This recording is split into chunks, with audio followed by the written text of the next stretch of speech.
mission and vision of the company, besides spearheading the product development, strategy and finance division of the firm. Please put your hands together for Aravind Sanka. And this session will be chaired by none other than author and columnist Chetan Bhagat.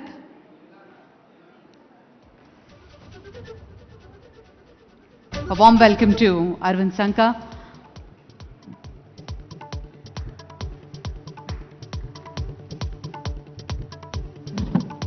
Hi Aravind, how are you? Hi everybody. Let me just introduce Aravind to you. You probably know his company more than him. Yeah. Rapido is, I think, rapidly becoming a household name. It is a household name, I think, for most of India, and even for the investment community. Let me just tell you, Aravind is 33 years old, and he has the last valuation, at least I see in the internet, I maybe, it's around $1.1 billion, which is around 9,000 crores. So you're 33 years old, and you've created a 9,000 crore company. I mean, people are just somehow able to do one job, you know, and get a salary and feel that's very challenging. How does that even happen? How do you mentally reconcile with it? Does it hit you? From what you told me backstage, you were telling me there are 25 lakh Rapido rides a day, roughly, right? 2.5 million. And you are heading all of that. How does it feel? Yeah, first of all, thank you. Thank you, ABP, for having me here. I think if you look at our journey, even I come from that background of comfortable job, maybe a high-paying job, graduating from IIT, and everything was working well as per plan, right? But somewhere want to do something big. I don't want to settle small. I think that one thought made us to just go out of our comfort zone and take the first step towards doing something big, doing something impactful, where majority of Indians can actually travel at a lot more accessible price, affordable price, and creating accessibility. So I think that was the thought, and it's not a journey of 1 to 2 years. It's a 9 to 10 years of journey. Started this company 9 years back. And when we have started, the transportation options we felt was not affordable, and we wanted to create an affordable transportation option. If you just look at what the kind of impact that we create in the country, every month there are more than 20 lakh drivers who work on our platform in multiple modes of transport. We are from two-wheeler, three-wheeler to four-wheeler. So what makes us busy at night and what makes us definitely feel motivated to do is to create employment at the scale that we are doing right now and creating local employment. So I think that is what keeps us moving and definitely keeps us motivated, especially during the tough times. Right. I mean, bike taxis, I know many players tried, and around the same time as you came, most did not work. I mean, people said that, you know, it's just the economics doesn't work. The bike rider, driving a bike all day is much more tiring than driving a car. The bike ride pays much less than a car ride pays. So a lot of companies didn't work, they closed down, but Rapido worked, and now you have gone to autos and cars and parcel deliveries, all kind of things. What made Rapido different? Yeah, one of the big difference, at least how we started and where we standed true even now, is we are a supply first product where we also care about the drivers.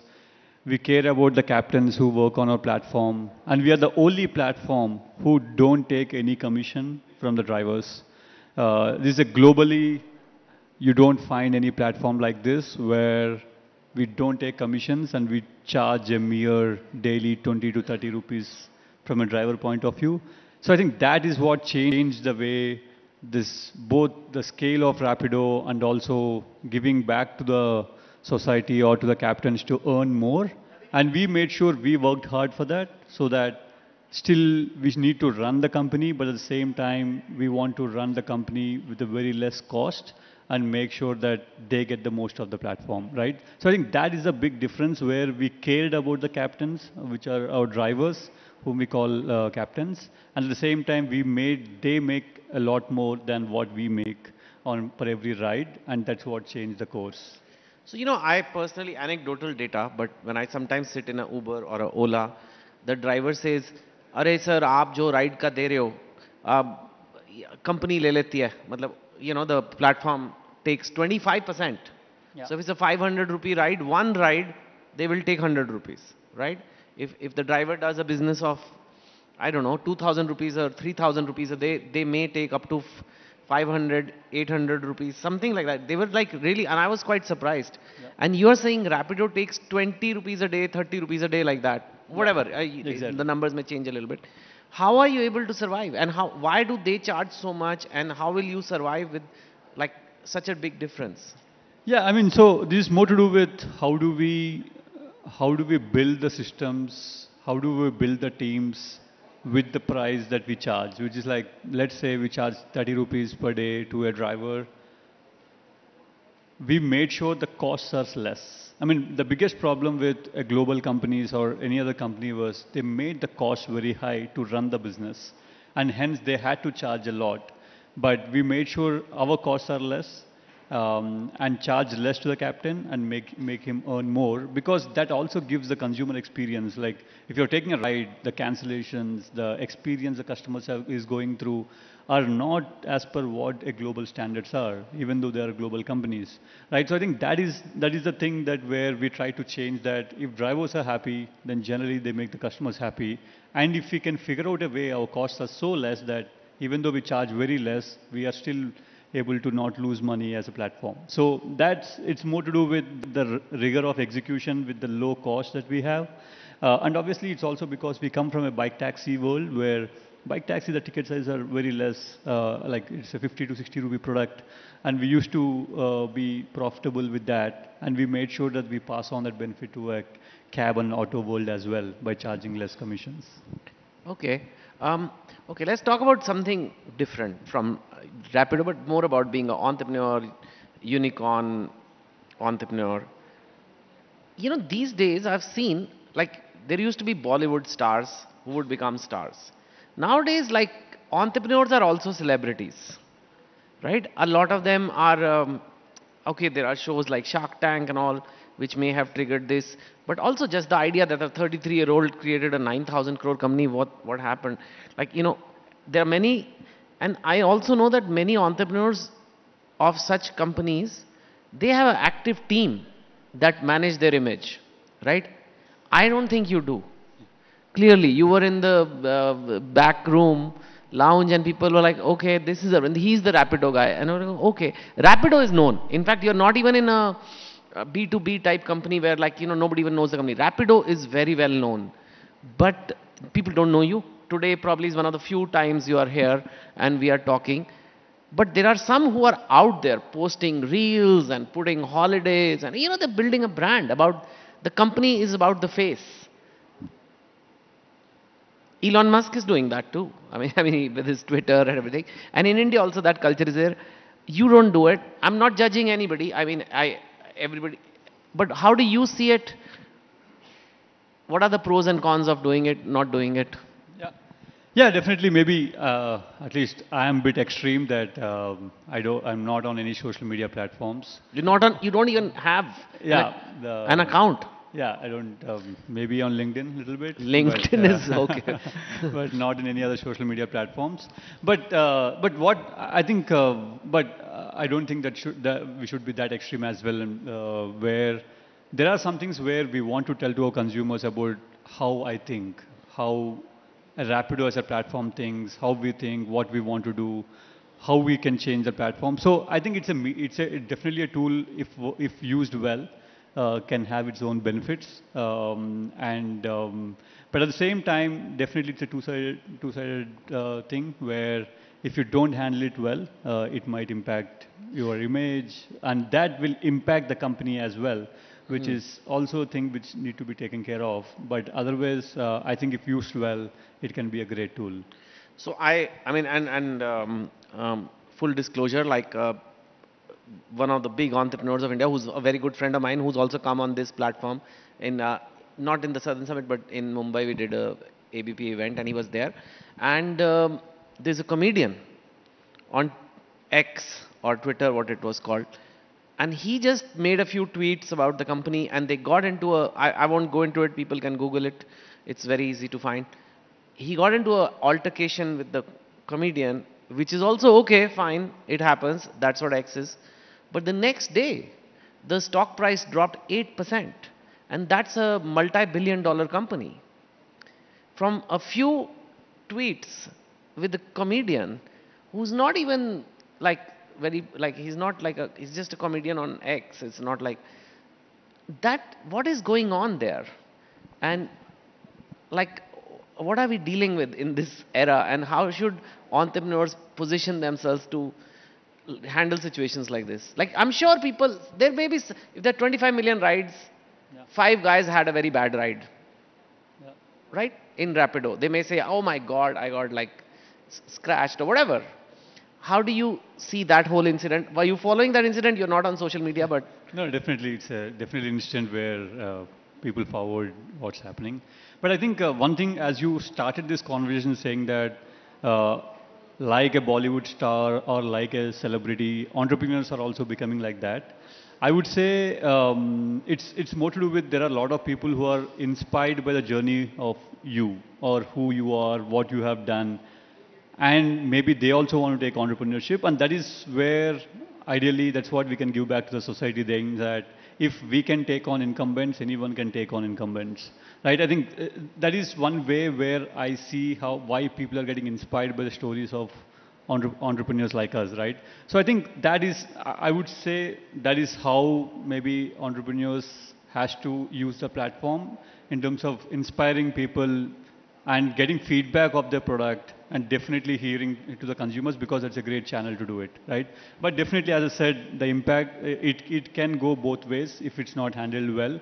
And it should be, because now you are no more just an individual, you're also a face of a company, right? I think if you can manage that well, then I think you can get the best out of it. Could it take away from like making an image, being out there? It's job. You know, some people do it, it's a full-time job. To do that and to run a complex company, which like is a tech company with like millions of transactions happening every day, could it distract? Yeah, I mean, there are ways to it where definitely maybe there are teams who can handle on what you want to say, how you want to communicate. It can still hold true with that and then still be part of that community. It's just that if you are too much into it, then again you are taking your energy from your day-to-day work to something else which might impact. Okay, coming back to Rapido, I heard you're one of the biggest employers in India. How many people, you're not employing them like a job with a salary and offer letter, let's just to be clear, they are like partners. But how many people are getting their livelihood because of Rapido, let's say? Yeah, so throughout the country, so we are operational in 100 cities throughout the country. And in the entire country, every month, 20 lakh people make money on Rapido. And only in Hyderabad, 4 lakh people make money on our platform in a month. I think that is, as I said, that is something which we are proud of, and that is something where, that is the impact that we want to create on the society. And it's just not in one city, we want to do throughout the country, and via multiple modes of transport. Tell me something, while this is really good, is there, like, I've seen people sitting at a house, I need a toothpaste, I need it in 8 minutes or 9 minutes, and they order one toothpaste because they are too lazy to go down to the Kirana store, which is 3 minutes away. But who will go? Someone will ring the bell and give me the toothpaste. They're ordering one toothpaste, somebody's bringing them the toothpaste within 8 minutes. I heard yesterday people are ordering in office Diwali kurtas because they realized it's traditional day. 8 minutes kurta is coming, they're wearing. Is some human being is buying that toothpaste, getting it for you, or I don't know, however that is. You're not in quick commerce, so I understand that. But are a lot of tech companies in India running on the basis of the massive availability of cheap labor? That we have this society where there are some affluent people, and there is millions and millions of people from villages, maybe farmers, families, whatever, their kids, and they are endlessly supplying labor, which can deliver one toothpaste, and still it kind of works, the whole model. I mean, this wouldn't work many places in the world. Yeah, I mean, definitely, I think, definitely it's an unfortunate thing where there are very few jobs that are available for the kind of population that we have.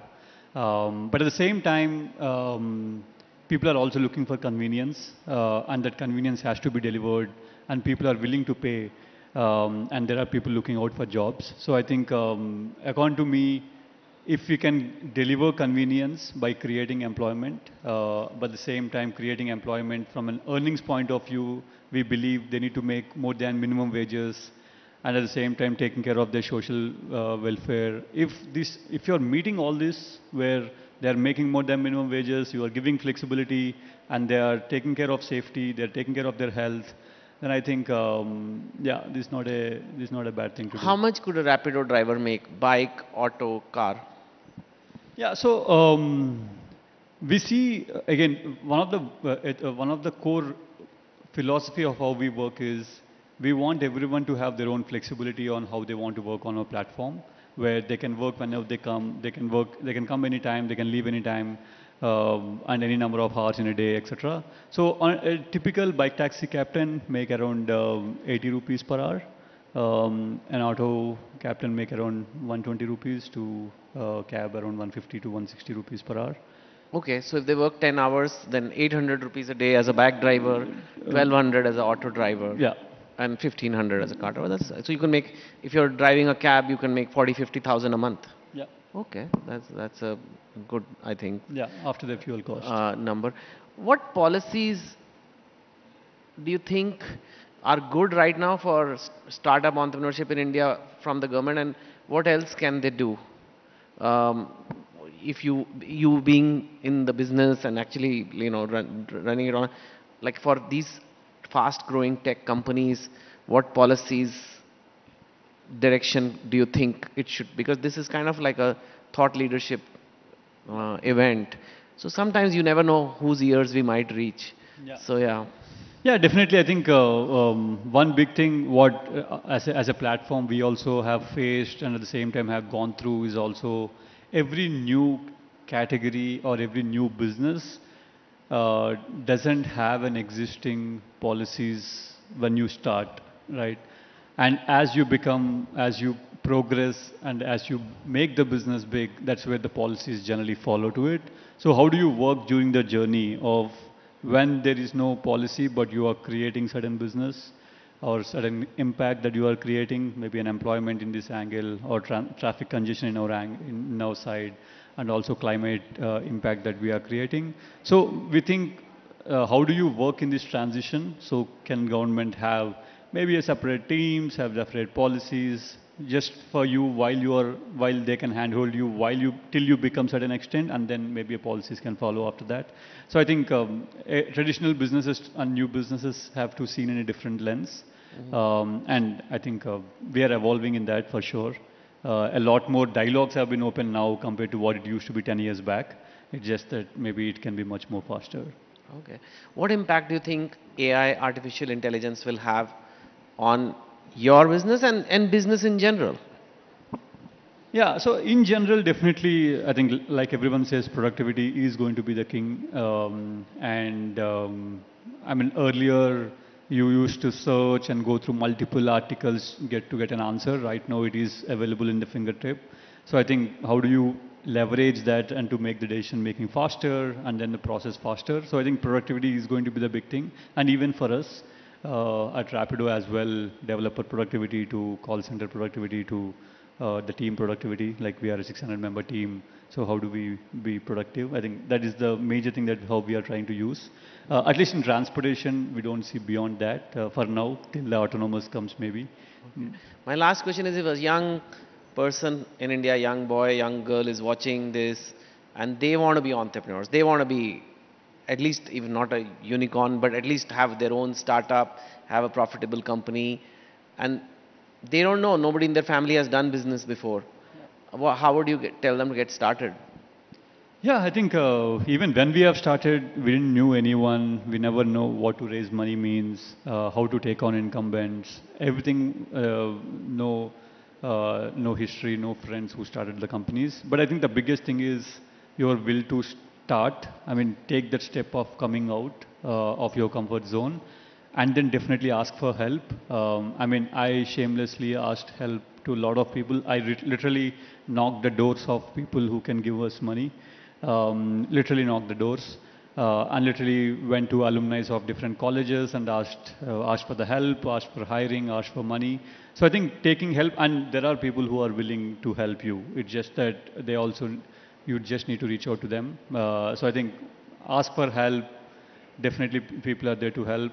First, take a step towards, take the first step towards coming out of your comfort zone, and you can figure out. Even our journey is like 10 years. First 2-3 years we also struggled, but now, yeah, maybe we made Okay, some mark. well, from that day to today, where you are a big, big company known for the valuation, and 9,000 crores from a first start to trying to gather a few crores to get a startup. It's been a long journey, but it's actually not been that long. It's just been 10 years. But your name is Rapid, so Rapido. Thank you so much, Aravind, Thank for you. coming. Thanks, Chetan. Thank you. Thank you, Chetan, and thank you, Aravind. To felicitate Aravind, may I request Mr. Saurabh Yagnik, Chief Operating Officer, ABP, to kindly